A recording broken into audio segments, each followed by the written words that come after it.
चार बाणं सोडते त्याचा सेटअप आहे हा. हे पहा कसं बनवलंय. फक्त इथं त्याची पूर्णाकृती तयार केली आणि ते दोघं जण हिरो हिरोईन इथं उभं राहायचं आणि इथून ते बाण चालवायचे. हे ते बाण आहे. हे जवळ जाऊन दाखवतो तुम्हाला.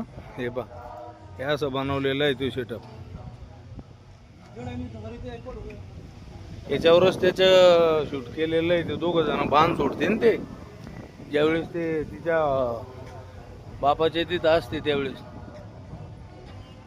आणि आतमध्ये कॉफी स्टोअर पण आहे चहा घेण्यासाठी. आणि हा पूर्ण सेटअप तो बाहुबलीचा. कॅफे सेंटरवर जाऊ चहा घेऊ. तुम्ही पण कधी फिरायला आले तर नक्की रामोजी फिल्म सिटीला भेट द्या. खूप छान आहे बघण्यासारखं. एक नंबर. पाणी पाहू थोडं.